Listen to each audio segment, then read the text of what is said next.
சில கவிதைகளை வாசிக்கிறப்பவே உண்மையிலுமே மனசுக்குள்ளே ஏதோ பண்ண ஆரம்பிச்சிடும். அப்படி ஒரு கவிதை நூல் முழுக்க வாசிக்கிறப்ப அந்த கவிதைகள் தரக்கூடிய சில வலிகளும் வேதனைகளும் சில இன்பங்களும் எப்போவுமே மனசு முழுக்க நிறைஞ்சிருக்கும்.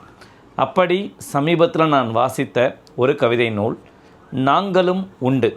இந்த கவிதை நூலை எழுதிய ஆசிரியர் பெயர் கனலி விஜயலட்சுமி அவர்கள். கேரள பல்கலைக்கழகத்தில் தமிழ்துறை பேராசிரியராக இருப்பவர். தற்போது ஹூஸ்டன் பல்கலைக்கழகத்தில், அமெரிக்காவில் இருக்கக்கூடிய ஹூஸ்டன் பல்கலைக்கழகத்தில் வருகை தரு பேராசிரியராக பணியாற்றி வராங்க. இந்த நாங்களும் உண்டு என்கிற இந்த தலைப்பில் எழுதப்பட்ட பல்வேறு கவிதைகள் நாட்டுப்புற சாயல் கொண்ட கவிதைகளாக இருக்கின்றன.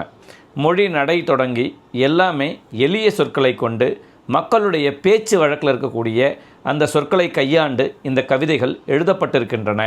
ரொம்ப அழகாக சில கவிதைகளை எழுதியிருக்கிறாங்க. அதாவது ஒரு கவிஞர் தன்னை சுற்றி இருக்கக்கூடியதை எவ்வாறு உணர்கிறார், அதை தன் மொழியில் எவ்வாறு மாற்றுகிறார் என்று நோக்கும்போது உண்மையிலேயே இந்த கவிதை தொகுப்புக்குள்ள அத்தகைய பல கவிதைகள் அழகாக இருக்குது.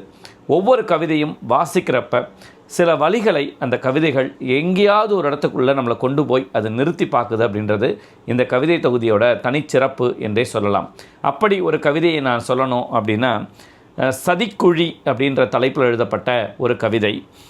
காட்டில் கழித்து கன்றோடு சிரித்து நீர்நிலை நோக்கி நீங்கிய போது குழி பறித்தல் உன் குலத்தொழில், மறைத்த குழியில் மகிட்டி விழுந்தேன், மகவை பிரிந்து சுரந்த பால் சொட்டி கிடக்கது, பிள்ளை கதரும் பெரும்பொலி கேட்கது, வடிந்த கண்ணீர் வற்றி கிடக்கது, உன் கருணை காணல் நீருக்காய் காத்து கிடக்கிறேன், பாடமெடுக்கிறாய் பச்சோலை தந்து தண்டனை தருகிறாய், தாப்பானை வைத்து தவறு செய்ததாய் தார்முள் வைக்கிறாய், எதிர்த்த என் இதயம் நோக்கி மயக்கு வெடி வைத்து மருளச் செய்கிறாய், உன்னை இதுபோல் குழியில் தள்ளி குடும்பம் பிரித்து கூட்டில் இட்டு காட்டின் வழக்கத்தை கற்பிக்கட்டுமா என்று ஒரு தாய் யானை தன் வலியை பதிவு செய்வது போல இந்த கவிதையை எழுதியிருக்கிறார்.